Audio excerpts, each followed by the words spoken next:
क्या आप जानते हैं ऋषि मुनि महर्षि साधु और संत में क्या अंतर होता है? भारत में प्राचीन काल से ही ऋषि मुनियों का विशेष महत्व रहा है। आज से सैकड़ों साल पहले ही ऋषि मुनि महर्षि और ब्रह्म ऋषि समाज के पथ प्रदर्शक माने जाते थे। तब यही लोग अपने ज्ञान और तप के बल पर समाज कल्याण का कार्य किया करते थे और लोगों को समस्याओं से मुक्ति दिलाते थे। हमें आज के दौर में कई तीर्थ स्थलों, मंदिरों, जंगलों और पहाड़ों में कई साधु संत देखने को मिल जाते हैं, लेकिन ये ऋषि मुनियों की तरह इतने ज्ञानी नहीं होते। भारत में आज भी अधिकतर लोग ऋषि मुनि महर्षि साधु संत को एक समान ही समझते हैं, लेकिन असल में इन सब की अलग अलग पहचान और विशेषता होती है। इसलिए आज हम आपको ऋषि मुनि महर्षि साधु और संत में क्या अंतर है ये सब बताएंगे इस वीडियो में, लेकिन वीडियो को अंत तक जरूर देखिए। नमस्कार दोस्तों, अगर आप हमारे चैनल पर नए हैं तो चैनल को सब्सक्राइब और साथ ही घंटी वाली बटन को जरूर दबाएं ताकि आपको हर रोज एक नई वीडियो की नोटिफिकेशन मिलती रहे। चलिए जानते हैं ऋषि मुनि महर्षि साधु और संत में क्या अंतर होता है। ऋषि वैदिक संस्कृत भाषा का शब्द है। प्राचीन काल में वैदिक रचनाओं के रचयिताओं को ऋषि का दर्जा प्राप्त था।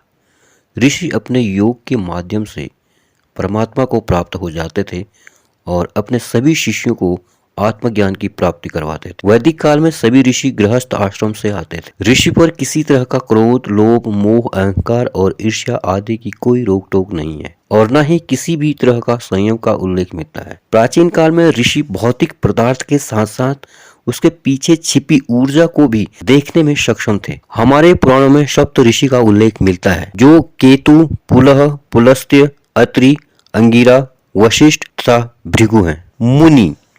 मुनि शब्द का अर्थ होता है मौन अर्थात शांति। मुनि बेहद कम बोलते हैं। ये मौन रखने की शपथ लेते हैं और वेदों और ग्रंथों का ज्ञान प्राप्त करते हैं। मौन साधना के साथ साथ जो व्यक्ति एक बार भोजन करता हो और 28 गुणों से युक्त होता है वो मुनि कहलाता था। प्राचीन काल में जो ऋषि साधना प्राप्त करते थे और मौन रहते थे उनको मुनि का दर्जा प्राप्त होता था। हालांकि कुछ ऐसे ऋषियों को मुनि का दर्जा प्राप्त था जो ईश्वर का जप करते थे। इनमें नारद मुनि का नाम शामिल है। मुनि शास्त्रों की रचना करते हैं और समाज को कल्याण का रास्ता दिखाते हैं।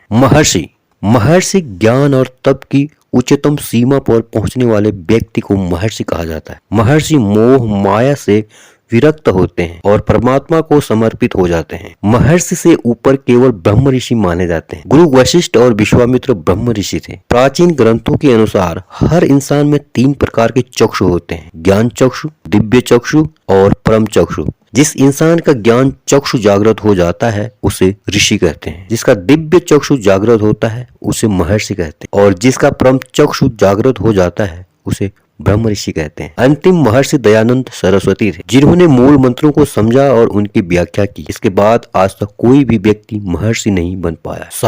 साधु आमतौर साधना करने वाले व्यक्ति को साधु कहा जाता है। साधु होने के लिए विद्वान होने की जरूरत नहीं है, क्योंकि साधना कोई भी कर सकता है। प्राचीन काल में कई व्यक्ति समाज से हटकर किसी की साधना में लग जाते थे और विशिष्ट ज्ञान प्राप्त करते थे। कई बार अच्छे व बुरे व्यक्ति में फर्क करने के लिए भी साधु शब्द का प्रयोग किया जाता है। इसका कारण यह है कि साधना से व्यक्ति सीधा, सरल और सकारात्मक सोच रखने वाला बन जाता है। इसके साथ ही साधु लोगों की मदद करने के लिए हमेशा आगे रहते हैं। संस्कृत में साधु शब्द का अर्थ है सज्जन व्यक्ति, जिसका एक गुण ये भी है कि ऐसा व्यक्ति जो 6 विकार काम, क्रोध, लोभ, मोह, मद और मत्सर का त्याग कर देता है, इन सब चीजों को त्याग करने वाले व्यक्ति को साधु की उपाधि दी जाती है। संत शब्द संस्कृत के शब्द शांत और संतुलन से बना है। संत वो है जिसने ईश्वर के साथ मिलन के माध्यम से आध्यात्मिक ज्ञान, दिव्य ज्ञान और शक्ति प्राप्त की है। संत उस व्यक्ति को कहते हैं जो सत्य का आचरण करता है और आत्मज्ञानी होता है, जैसे संत कबीरदास, संत तुलसीदास, संत रविदास। ईश्वर के भक्त या धार्मिक पुरुष को भी संत कहते हैं। जो व्यक्ति संसार और अध्यात्म के बीच संतुलन बना लेता है